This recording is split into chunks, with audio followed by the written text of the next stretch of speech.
اللهم صل وسلم وبارك على سيدنا محمد وعلى آل سيدنا محمد. Fatima Az-Zahra's time of concern. Fatima grew up in the care of her father and mother who loved her. Her skin was reddish white, so it seemed as if she was shining because of its beauty. For this reason, she was given the title Az-Zahra, that means the shining one. Her hair is black and long. Her face is very similar to her father's face. The outpouring of her parents' love spilled over to Fatima, because her three sisters were married and no longer lived in her father's house. In the past, Fatima's sisters were breastfed by other people, because that was normal for Arabians in the time. But Fatima was breastfed by her own mother. There, in the warmth of her mother's embrace, Fatima not only sipped her mother's milk, but also felt her caress. She witnessed how her parents live happily and love each other. Life difficulties are almost never felt until Fatima is 5 years old. One day, her father came home trembling. To his entire family he said, cover me, cover me." Anxious but full of patience, Khadija covered Muhammad with a blanket. A few moments later, after Muhammad seemed rather calm, he said very quietly, "Really, I witnessed a very frightening sight."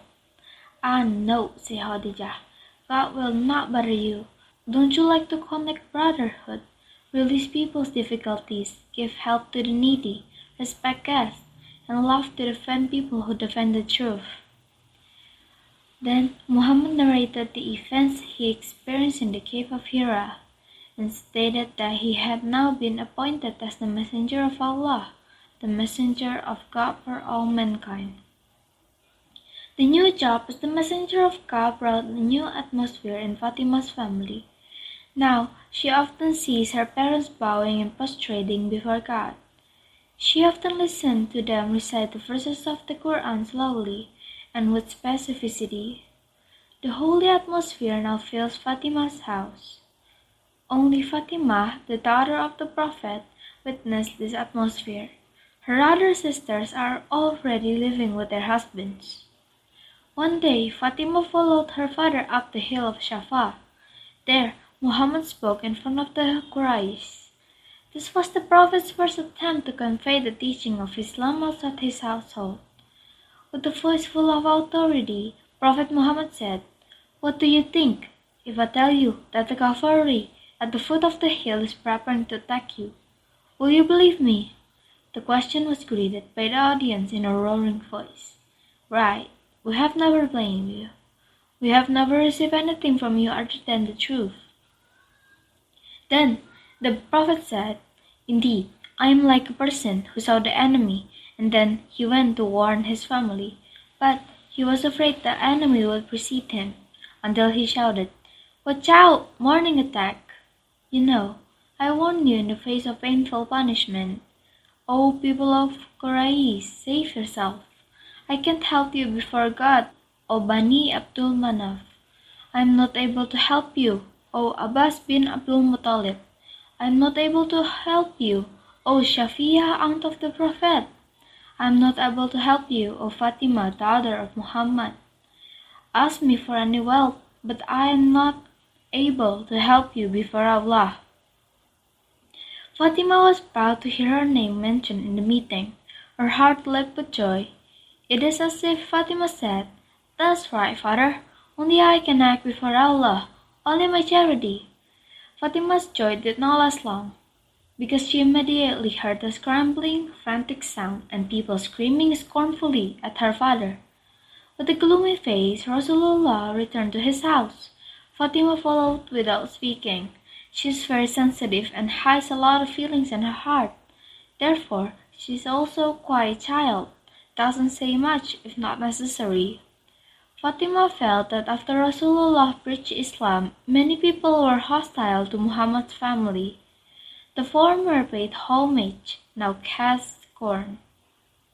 The former to praise, now scoff. But Muhammad never stopped his preaching. Fatima often witnessed her father speaking in front of people in a soft voice, and people responded harshly. But wherever Rasulullah went, little Fatima often followed him faithfully. Fatima once saw her father being pelted with sand and dust. His face and body were dirty. At home, with her small hands, Fatima cleansed the face and head of her beloved father. Without saying much, she took water and washed it. On another day, Fatima looked for her father again. At the Kaaba, she found the Messenger of Allah prostrate alone. Not far from there, the disbelievers burst out laughing. They were very happy because Uqbah bin Abi Mu'ayt had just taken animal dung and put it on the back of the Prophet. Fatima came. Once again, Fatima's little hands cleaned the Prophet's back, picking up the dung of the animal and throwing it on the faces of the disbelievers who laughed at her father. She took his father home, comforted him, and washed the dirt that still remained in his body. Fatima is a small child, but she takes care of her father like mother. That's why the Prophet Muhammad called his daughter with a strange nickname. O Abiha, O your father's mother, O mother who take care of your father. Then a very sad event happened. The people of Quraysh decided to punish the families of Bani Hashim and Abdul Muttalib. On behalf of the leaders of the Quraysh, Abu Jahl posted a proclamation on the wall of the Kaaba. No one can be related to the families of Bani Hashim and Abdul Muttalib. All relations with them must be severed. It is forbidden to buy anything from them. It is forbidden to marry any of them. Then the Prophet and hundreds of members of the family of Bani Hashim left for a hot and arid valley. Hundreds of people, men and women, young people, old people, and children, were driven from their home and exiled in the valley.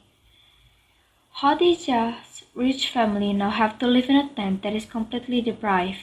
Fatima also feels the misery suffered by her family. They have to endure thirst, hunger, disease, and various other sufferings. In the valley of exile, Muhammad's family was his leader. At night, when someone delivered food secretly, it was Muhammad who received it. With his wife and child, he distributed the meager food and gave the least portion for his own family. From her father, Fatima learned to put the needs of others first, even when she herself was in need. For 3 years, they suffered in the valley. On the day of her release, the old Khadijah was lying ill. She was accompanied by Fatima and Kulthum, while her husband was sharing food outside. Slowly, Khadijah said, "It would be good if my death could wait until we are freed from this sad situation, so that I can die with hope and happiness." Fatima felt something from her mother's words. Sadness appeared on her face. It was as if Fatima felt that soon she would lose her mother. Khadijah's hopes were fulfilled. She witnessed the release of Bani Hashim. Some of the Quraysh leaders stopped the boycott of the Bani Hashim and tore up the notice paper on the wall of the Kaaba.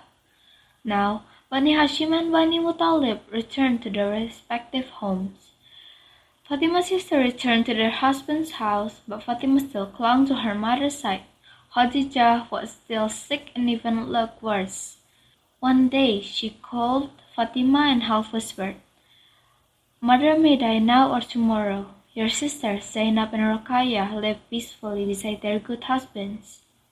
Mother did not worry about Kulthum because she was quite mature and experienced. But you, Fatima, live in trouble. You have to endure the suffering and hardship that is increasing day by day. I'm worried about you. Not long after that, Khadijah died. Fatima is now left alone with her father. All her mother's duty she had to do. It was Fatima who had to provide food when her father came home tired and hungry. It was Fatima who had to wash and tidy up her father's clothes. It was also Fatima who had to comfort her father's heart after carrying out the heavy preaching task. She really became Abiha. In the same year, Khadijah and Abu Talib died. These two nobles have helped Rasulullah establish Islam. Khadijah has strengthened the soul of the Prophet with her tenderness and love. Abu Talib had aroused the spirit of the Prophet with his courage and fortitude. Now both are gone. In the house of the Prophet only had Fatima, one of his family closest to his heart. After Khadijah and Abu Talib died, the harassment of the Prophet increased. One day he left Makkah to go to Taif. There are some figures who still have a kinship relationship with the Prophet. He hoped that they would welcome the call of the Prophet when the people of Makkah denied him. But his hopes were in vain. The Taif felt that the Prophet would stone and chase him as if he was a criminal. When the Prophet fell, they woke him up again. When the Prophet started walking, they threw him again. The Prophet's head was wounded, and his sandals were stained in blood. In a state of lethargy, he stopped at Utbah's garden. He took refuge under a vineyard. Then, with glassy eyes, he raised his head to heaven, praying,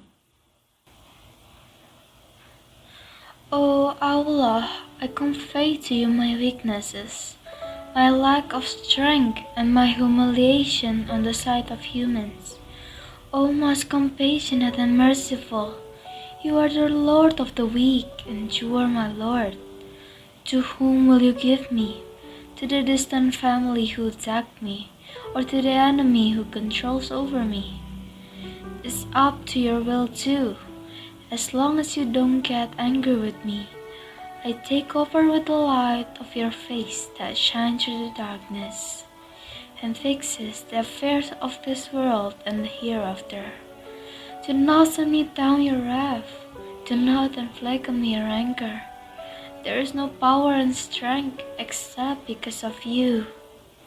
The Prophet's prayer is known as the Taif prayer. With this prayer is shown the Prophet's fortitude in defending the truth of Islamic teachings. He is willing to accept anything as long as he remains in the pleasure of Allah. It was this fortitude that later passed on to the Prophet's beloved daughter, Fatima. It was not told what Fatima did after her father returned from Taif, but we can expect that Fatima will clean her father's wounds, wash him with water, and treat him. The suffering, pain, and bitterness of life in a struggle for Islam were shared by the Prophet and his daughter. When the challenges escalated, Allah ordered the Prophet to migrate to Madinah. At first, he left with Abu Bakr. Not long after that, Fatima and several other women followed, escorted by a tough young man who was raised by the Prophet, Ali bin Abi Talib. Later, Ali not only accompanied Fatima in her hijrah, he also accompanied Fatima in her household life. سعدونا في الدنيا فوزونا في الأخرى بخديجة الكبرى وفاطمة الزهراء.